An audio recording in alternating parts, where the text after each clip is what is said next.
sums up the entire film experience of watching it is, what should I say for the camera? Good? There's a moment, the beauty of the film is that you're not sitting there waiting for this event to happen. That they do give the story enough of us, our world, your world, leading up to these extraordinary moments to kind of feel you get a fully fleshed experience. But there is a moment when James Franco, you can see in his face, the decision has been made. He is going to do this one thing to himself in order to survive. And it was, to me, it was probably the most beautiful moment in the film because you just see that determination. And so here you are, the man that this movie's inspired. And I want to know what that thought was like when you finally just sat there and you realized it was time to make a move. It was an epiphany.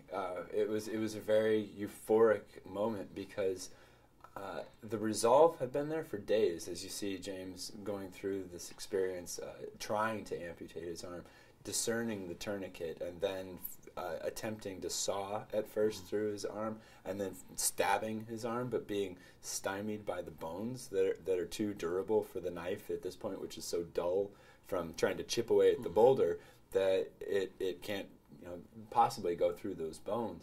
And as I realized in the very last of the 127 hours, as it was, that I mean everything was changing. Like that, it wasn't the boulder that was trapping me; it was actually the knife that was too dull to get through the bones.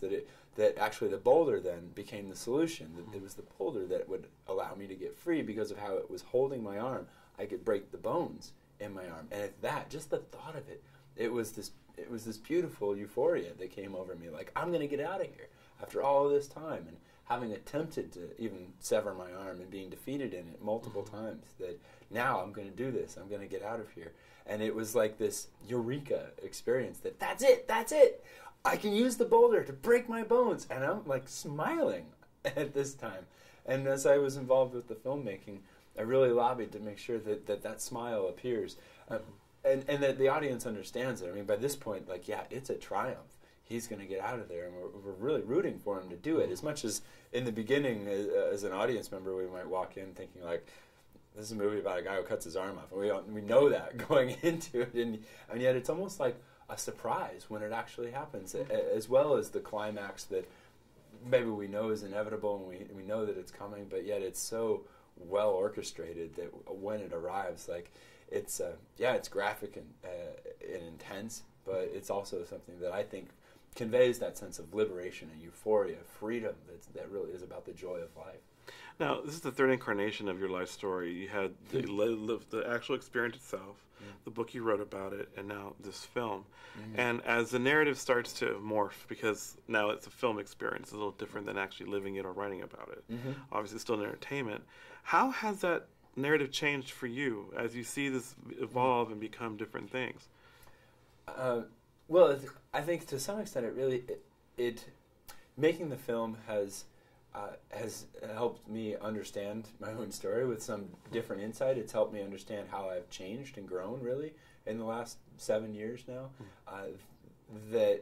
So it's given me a new perspective on it, which I think you could imagine is just going through the effort of translating it, watching how Danny and the team bring out themes that were real for me, but through fictionalized devices. So that there are times where there's something that isn't factually true, but that it conveys an emotional truth, and I like that it helps me understand and distill what was real and what was there, because I can see, that actually like brings that across more than me just saying that I was becoming delirious. But you see this like exchange where James is interviewing himself, and then there's like arrogance there and self-criticism. That there's accountability is this responsibility for what he's gotten himself into settles in, and so by watching someone else tell the story is in a way like being able to understand what's really important about it, because to me there can be like it's all important if I'm the one telling it, but when I see someone else do it, then I can see how they edit it down in order to just get across like these are the salient moments.